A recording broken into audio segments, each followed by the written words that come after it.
Good morning. Today, 22nd July 2024, we are going to discuss the articles of ఈనాడు.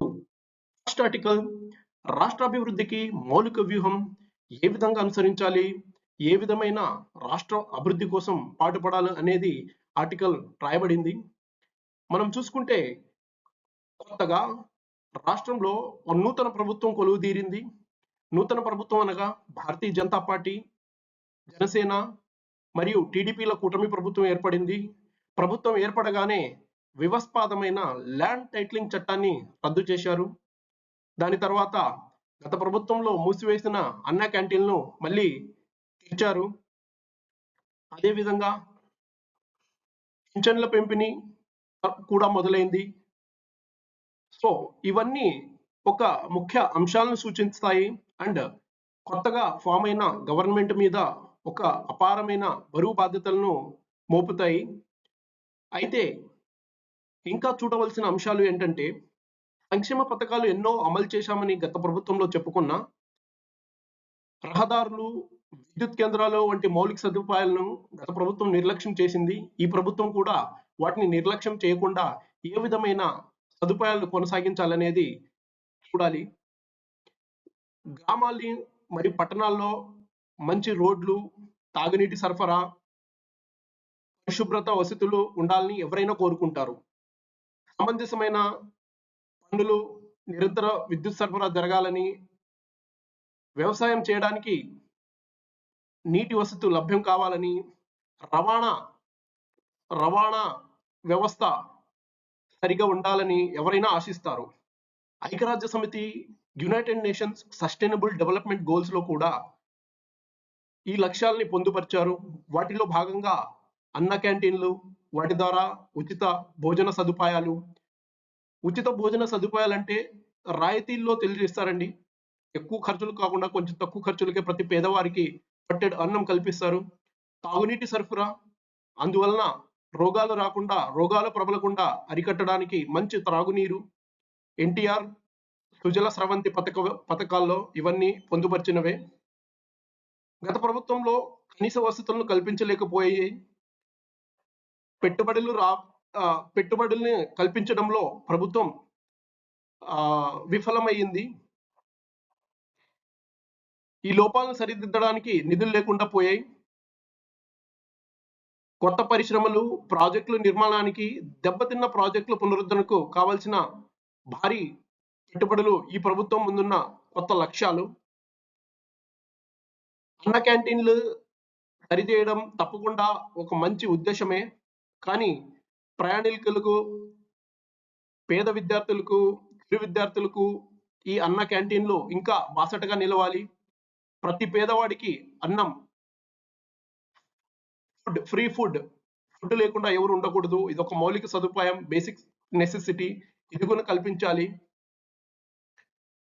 గత ప్రభుత్వం మనం చూసుకుంటే 2019 నుంచి 2024 దాకా ఆల్మోస్ట్ 40,000 కోట్లు వాణిజ్యం వచ్చినా కూడా వారు సంక్షేమ పథకాల మీద ఎక్కువ ఇన్వెస్ట్మెంట్ చేశారు. అదేవిధంగా మౌలిక వసతులు, ప్రాజెక్టుల మీద ఇన్వెస్ట్మెంట్ చేసింటే ఇవాళ మనము ఎంప్లాయ్మెంట్ జనరేషన్ చేసే వాళ్ళము. ఈ ప్రభుత్వం ఈ విధమైన అంశాలని నెగ్లెక్ట్ చేయకూడదు అని ఆర్టికల్లో చెప్పబడుతుంది. ఇంకా ఈ వాటర్ ఫెసిలిటీస్కి వస్తే, నది తీరాలు, కాలువగట్లు, చెరువులు ఆక్రమణలకు గురి కావడం తాగునీటి ఎద్దడికి ఒక గొప్ప కారణం అవుతుంది. ప్రజెంట్ డేస్ లో మనం చూసుకుంటే గొప్ప నగరాలైనటువంటి చెన్నై, ముంబై ఇవన్నీ నీటి కొరతను చూస్తున్నాయి. ఢిల్లీలో కూడా నీటి కొరత ఉంది. ప్రజెంట్లీ మనం బెంగళూరులో కూడా చూసాము, నీటి కొరత చాలా ఎక్కువ అవుతుంది. సో వీటికి చేయాల్సిన కార్యక్రమాలు ఏంటంటే, ఆక్రమణకు గురైన వాటిని ఖాళీ చేయించి చెరువుల్లో పూడికలు తీయించాలి, చెరువుల్ని పునరుద్ధరించాలి. నీటి కొరత తీర్చడానికి ఇవి మొట్టమొదటి మార్గాలు. సుప్రీంకోర్టు హైకోర్టులో తెలియజేసిన విధి విధానాలను ప్రభుత్వాలు తప్పకుండా అప్లై చేయాలి. అవి అప్లై చేయడం వల్ల వాతావరణంలో వస్తున్న మార్పులను అనుసరించి మనము climate change is a big topic. వీటిలో వస్తున్న మార్పులను అరికట్టడానికి మనము ముందుగా అరికట్టేసి తాగునీటి సరఫరా మనం ఎల్లప్పుడూ ఉంచవచ్చు. అదేవిధంగా కార్బన్ ఉద్గారాలు మరియు ప్లాస్టిక్లు వీటినన్నిటిని ఏరుకొని కరెక్ట్ గా రీసైక్లింగ్ చేయడంలో మంచి చూడాలి. డెవలపింగ్ కంట్రీస్ అయినా చైనా వంటి దేశాల్లో ప్రత్యేకమైన ఆటోమేటిక్ యంత్రాలను ఉపయోగిస్తున్నారు. మన దేశము మన రాష్ట్రం కూడా అదే స్థాయిలో అదే బాటలో నడవాలి. నగరాల్లో మరియు పట్టణాల్లో కాలువల మీద వంతెనలు, ఫుట్ ఓవర్ బ్రిడ్జ్లు, రైల్వే అండర్ పాస్లు నిర్మాణం ఇది అర్బనైజేషన్ కు దోహదపడుతుంది. వాటి వల్ల నగరాల్లో ట్రాఫిక్ తగ్గుతుంది. కాలుష్యం నివారణపై ప్రభుత్వం మరింత శ్రద్ధ పెట్టాలి. నెక్స్ట్ ఆర్టికల్ మనం కంప్యూటర్లన్నీ మొరాయిస్తే ఏమైతుంది? ఈ ఆర్టికల్ డిస్కస్ చేసే ముందు మనము ఒక చిన్న ఇన్సిడెంట్ గురించి చూసుకుందాం. మైక్రోసాఫ్ట్ అనేది ఒక ఆర్గనైజేషన్. మైక్రోసాఫ్ట్ కి క్రౌడ్ స్ట్రైక్ అనే ఆర్గనైజేషన్ మాల్వేర్ అంటే వైరస్లు ఏమి రాకుండా అరికట్టడానికి ఒక సాఫ్ట్వేర్ ని ప్రొవైడ్ చేస్తుంది. అందులో భాగంగా క్రౌడ్ స్ట్రైక్ తన సాఫ్ట్వేర్ లీనక్స్ అనే సాఫ్ట్వేర్ ని అప్డేట్ చేయడంతో ఆ సాఫ్ట్వేర్ తో లింక్ అయిన మైక్రోసాఫ్ట్ మొత్తం క్రాష్ అయింది. ఆ క్రాష్ నే బ్లూ స్క్రీన్ డెత్ అంటారు. క్రాష్ అవడంలో బ్లూ స్క్రీన్ డెత్ వచ్చేసింది. అంటే స్క్రీన్ ఇప్పుడు కంప్యూటర్ మీద చూస్తే ఇది కంప్యూటర్ అనుకుంటే కంప్యూటర్ మొత్తం బ్లూ స్క్రీన్ ఉంటుంది. అంటే error you cannot do any action. A action మనం తీసుకోలేము. దానివల్ల చాలా రంగాలు ఎఫెక్ట్ అయ్యాయి. వాటిలో ముఖ్యంగా ఈ బ్లూ స్క్రీన్ వల్ల చాలా రంగాలు దెబ్బతిన్నాయి. చాలా రంగాల్లో చాలా వచ్చాయి. ఇప్పటికీ ఇష్యూ మార్చేశామని చెప్తున్నా కూడా banking, stock market, health care industry, ముఖ్యంగా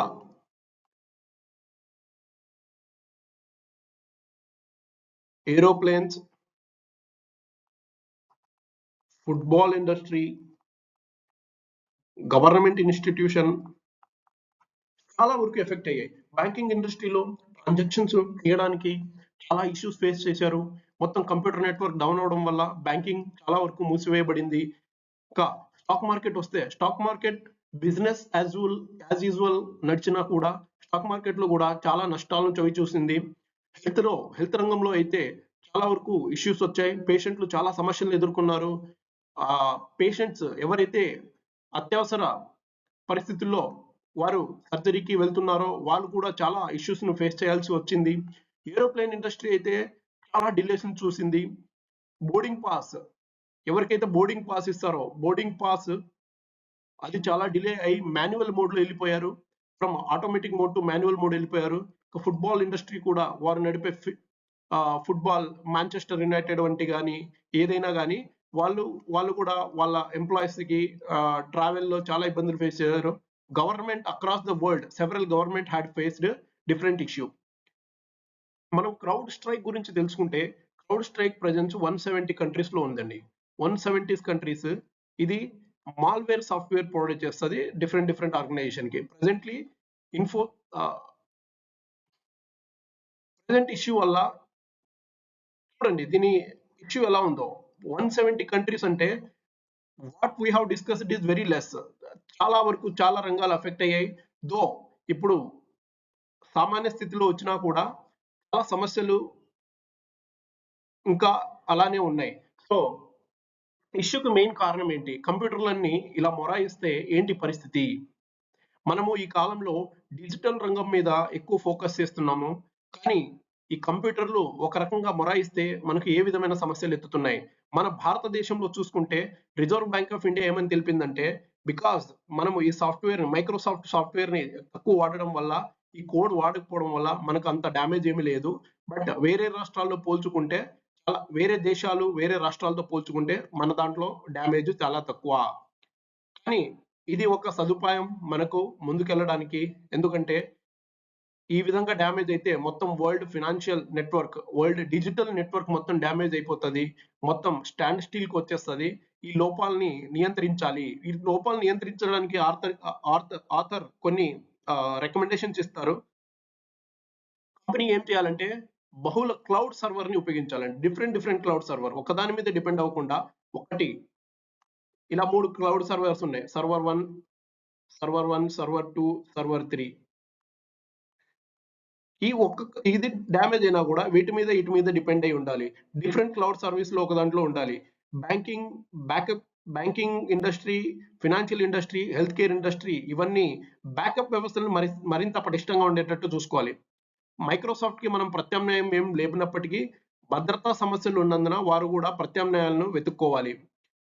ఏ విధమైన సర్వర్లో సమస్య వచ్చినా కూడా ప్రపంచవ్యాప్తంగా అన్ని చోట్ల ఇష్యూ తలెత్తుతుంది కాబట్టి ఈ సమస్యల్ని ముందే పునరుద్ధరించాలి, సమస్యలను సాల్వ్ చేయాలని చెప్పి ఆథర్ చెప్తున్నాడండి. నెక్స్ట్ ఆర్టికల్ ఇక్కడ వరద బాధితులకు అండగా మాన్సూన్ వచ్చిందండి, నైరుతి ఋతుపవనాలు. ఇది మన ఇండియా మ్యాప్.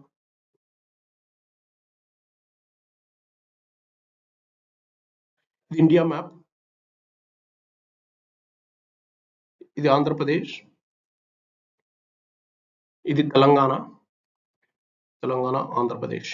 సో ఇక్కడ నుంచి నైరుతి ఋతుపవనాలు వచ్చాయి. నైరుతి ఋతుపవనాలు ఈ దేశంలో సకాలంలో ప్రవేశించినా కూడా అన్నదాతల ఆశలు అడియాశలు అయ్యాయి.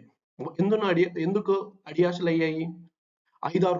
గడిచిన 5-6 రోజుల్లో భారీగా వర్షాలు కురిచాయి. సో చాలా మంది చాలా సమస్యలు ఫేస్ చేశారు. ఏపీలో ఉత్తరాంధ్ర నుంచి కృష్ణా వరకు, తెలంగాణలో ఉమ్మడి వరంగల్, ఆదిలాబాద్, నిజామాబాద్ జిల్లాలో దంటి కొట్టిన వానలు చాలా చోట్ల ఇల్లు, వంతెనలు, రహదారులు ధ్వంసమయ్యాయి. వందలాది గ్రామాలకు రాకపోకలు నిలిచిపోయాయి. పంట పొలాలు నీట మునిగాయి. ఆంధ్రప్రదేశ్లోని 1,00,000కు పైగా ఎకరాల్లో వరి మరియు ఇతర పంటలు వరదల పాలయ్యాయి. అప్పుసప్పు చేసి పెట్టుబడి సమకూర్చుకొని సాగు చేసిన పంటలు వర్షంలో మునిగిపోవడంతో రైతన్నల కళ్ళు కన్నీటి బిందువులు అవుతున్నాయి. రైతాంగానికి ప్రభుత్వం పంపిణీ పక్కగా జరగాలి. ఇది ప్రభుత్వం మొట్టమొదటిగా చూడాల్సిన అంశం. రైతులు ఏ విధమైన ఇష్యూ ఫేస్ చేస్తారో, ఇప్పుడు వర్షం వచ్చినప్పుడు వారి పంట పొలాలన్నీ మునిగిపోతాయి. అప్పుడు రైతులకి మొట్టమొదటి పరిహారం అందించడానికి ప్రభుత్వం ముందు కృషి చేయాలి. వాళ్ళ పంట ఎంత నష్టం వాటిల్లింది, వాటికి ఏ విధంగా సహాయం చేయాలి, అడ్మినిస్ట్రేషన్ కరెక్ట్గా చూడాలి. అదేవిధంగా వైద్య బృందాలు అప్రమత్తం చేసి ఏ విధమైన వ్యాధులు ప్రబలకుండా మొట్టమొదటిగా అనుసరించాలి. వర్షం టైంలో మన చుట్టుపక్కల ఎంత నీరున్నా కూడా మనకు ఆ నీరు తాగడానికి కూడా పనికిరాదు. అందువలన శుభ్రమైన శుద్ధి జలం ఉపయోగించాలి. అది ప్రభుత్వ యంత్రాంగం తప్పక అందించాల్సిన అవసరం ఉంది. అదే కాక ప్రజలు తాగుతున్న నీరు వేడి చేసి త్రాగాలి. దానివల్ల రోగాలు ముప్పును తప్పించుకోవచ్చు. దాని నుంచి ఏ విధమైన జబ్బుల బారిన పడకుండా సహాయంగా ఉండొచ్చు. జవహర్లాల్ నెహ్రూ గారు తాగునీరు మరియు సాగునీటి అవసరాలను తీరుస్తూ భారత జాతికి ఈ ప్రాజెక్టులే ఆధునిక దేవాలయాలు అని అభివర్ణించారు. ఈ ఏమైతే డ్యామ్లు మరియు డిఫరెంట్ టైప్స్ ఆఫ్ ప్రాజెక్ట్స్ ఉన్నాయో, నీటిని సరఫరా చేయడానికి, నీటిని ప్రజలకు చేర్చడానికి, వాటిని కాలానుగుణంగా మరమ్మతులు చేపడుతూ ఆ జలాశయాల్ని కంటికి రెప్పలా కాపాడుకోవాలి. అవి ఎప్పుడైతే వాటిని కాపాడుకుంటామో అవి రైతుల ఇంట్లో సిరులను పండిస్తాయి. సిరులు పండిస్తే రైతులు, అన్నదాతలు ఆనందంగా ఉంటే మనం కూడా ఆనందంగా ఉంటాము అనేది ఈ ఆర్టికల్ యొక్క సారాంశము. సో అంతేనండి. Thank you very much.